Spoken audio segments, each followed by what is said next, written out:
12 वर्ष का कठोर वनवास,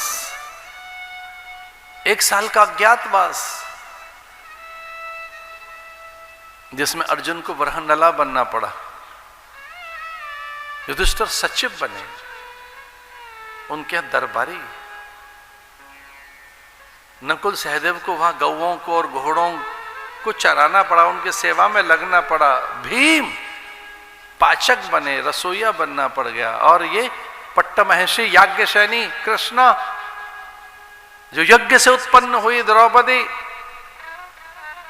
वो सैरंधरी बनी, दासी बन गई।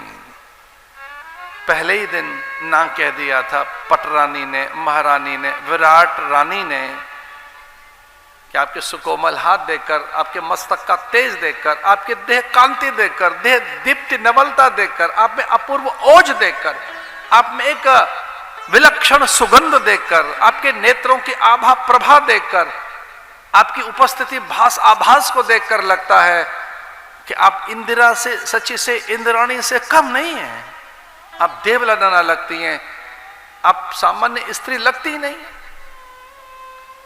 इतना तो मैं भी जानती हूं कि आपका कोई प्रारब्ध है जो मेरे यहां दासी बनकर आई हैं आप, ये तो भेद दो ही ना, आपका पति कौन है, आप हैं कौन जो मेरे यहां दासी बनकर आई हैं? ना ना ना, मेरे पैर ना मेरे धोना, नहीं, बस मेरे पास रहना, छोटे मोटे काम करती रहना, पर ये तो बताओ आपके पति हैं कौन?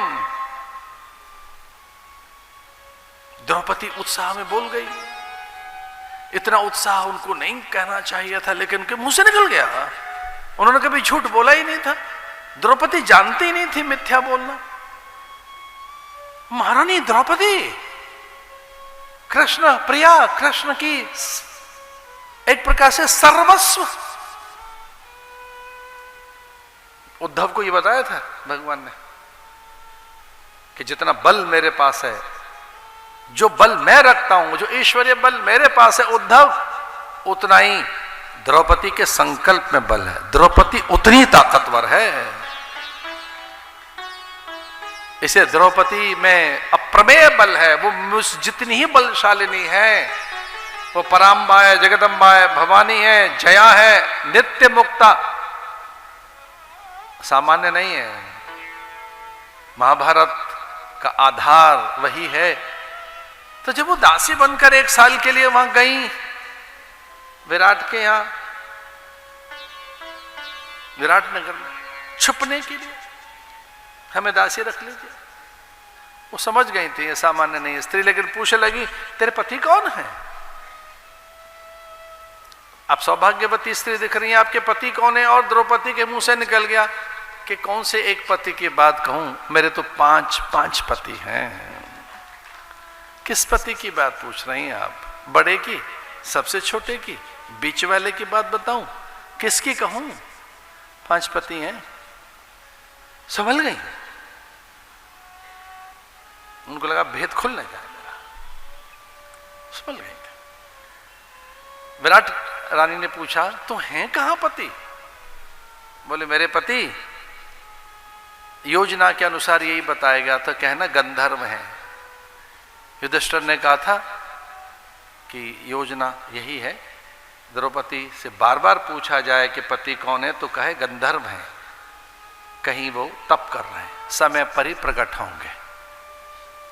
आंखें बंद कर, शीश नवाकर, पैरों में झुककर द्रौपदी ने कहा कि हे देवी, आप राजमहेशी हैं, मैं आपकी अनुचरी हूं, दासी हूं, मैं तो सेविका हूं, मेरे सतीत्व की रक्षा कीजिए, मेरे तेज की रक्षा कीजिए, मेरे पतिव्रत धर्म की रक्षा कीजिए, मुझसे मिथ्या कोई वचन न बोल दूं, मैं कुछ ऐसा न कर दूं कि मेरे पति पर कोई फिर से संकट आ जाए। अब मत पूछना कि मेरे पति कौन है, पर एक नहीं 5 हैं और सब तप में हैं, तपस्या में। और आप बोली मेरा भाग्य ये है कि मुझे सेवा मिली है आप जैसी सन्नारी की। इतना कष्ट सहा, वरहनला बनकर अर्जुन नाच गाना सिखा रहे हैं। कीचक आ गया था कुदृष्टि डालने के लिए, परेशान हुई थी, व्यथित हुई थी। दुर्वासा ने एक बार कहा था ये सूर्य मंत्र है और ये तत्काल फल देगा, तत्काल, यानी इस मंत्र को बोलते तेरी सारी विपत्ति चली जाएगी। जब कीचक उसका बाह पकड़ने के लिए हठात बलात् अपने अंक की ओर खींच रहा था, तब सूर्य मंत्र याद आ गया। द्रौपदी ने सूर्य का आह्वान किया अर्धरात्रि में भी, और सूर्य उसके तेज में प्रकट हुए। हल्का सा धक्का दिया, द्रौपदी ने यह कहकर मूढ़ मुझे स्पर्श करता है, और वो कई पटकनियां खाते हुए कीचक रक्त वमन करने लगा। भयभीत हो गया था कीचक कि स्त्री में इतना बल हो ही नहीं सकता, स्त्री में इतनी सामर्थ्य कभी नहीं हो सकती कि मुझ कीचक को ये हल्का सा ऐसे धक्का दे और मैं कितनी पटकनियां खाते हुए और मैं तिनके की तरह से उड़कता गया और मुझ में से रक्त बहने लगा, मैं रक्त वमन कर रहा हूं, मुझे खून की उल्टी हो रही है, ये है कौन? कुछ देर के लिए तो भयभीत हो गया था, और बाद में उसने कहा था सावधान, तू मेरी बनकर रहेगी। और तब भीम को उसने कहा था, तब तक तो लगभग दिन पूरे हो गए थे, 3 ही तो दिन रह गए थे, केवल 3 दिन। भीम से रहा नहीं गया, उसने हुंकार भरी रात में उसका वध किया, चौराहे पर लटका दिया उसको कि भले अब कुछ भी हो, मैं अपनी पत्नी के तेज और उसके सत्यत्व पर आंच नहीं आने दूंगा। उन 3 दिनों में आवाज गई, बात गई, और पता लग गया कि वो 5 पति कोई और नहीं यहीं रह रहे हैं इसी नगर में, धर्म के लिए क्या क्या नहीं सहा उन्होंने।